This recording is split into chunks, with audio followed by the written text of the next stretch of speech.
ఆలయ నిర్వహణకు రక్షణ కోసం నియమించిన అధికారి, ఆలయంలో పూజాధికారులు నిర్వహించే అర్చకుడు కలిసి దేవుడు సొమ్మును దిగమింగేశారు. నంద్యాల జిల్లా చాగలమర్రి మండలం మద్దూరు గ్రామంలో దశాబ్దాల క్రితం గ్రామస్తులంతా కలిసి శ్రీ వెంకటేశ్వర స్వామి ఆలయాన్ని నిర్మించుకున్నారు. స్వామివారికి గ్రామస్తులంతా కలిసి వెండి కిరీటము, శంకు చక్రం, పాదపద్మములు తదితర ఆభరణాలను చేయించారు. ప్రతి ఏటా వైకుంఠ ఏకాదశి రోజున ఆ ఆభరణాలన్నీ స్వామివారికి అలంకరించి పూజలు నిర్వహించేవారు.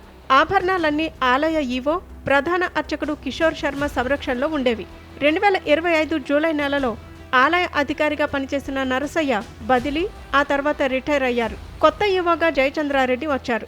అయితే పదవీ విరమణ చేసిన నరసయ్య కొత్త ఈవోకి ఆదాయ వ్యయాల లెక్కలు కానీ, స్వామివారి నగల వివరాలు కానీ చెప్పలేదు. దీంతో ఉన్నతాధికారులకు ఈవో జయచంద్రారెడ్డి ఫిర్యాదు చేశారు. డిసెంబర్ 30న వైకుంఠ ఏకాదశి కావటంతో స్వామివారికి అలంకరణ చేసే క్రమంలో ఆలయం తరపున చేయించిన వెండి నగలను బయటకు తీశారు. అయితే ఆ వెండి కిరీటం, నగలు తేడాగా ఉన్నాయంటూ గ్రామస్తులు అనుమానం వ్యక్తం చేయటంతో పూజారి నెమ్మదిగా అక్కడి నుంచి జారుకున్నాడు.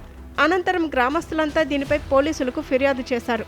వెంటనే పోలీసులు మాజీ ఈవో నరసయ్య, అర్చకుడు కిషోర్ శర్మలను అదుపులోకి తీసుకున్నారు. విచారణలో వారిద్దరూ కలిసి అసలు నగలు అమ్ముకుని వాటి స్థానంలో వెండి పూత పూసిన గిల్టు నగలు పెట్టినట్లు నిర్ధారణ అయింది.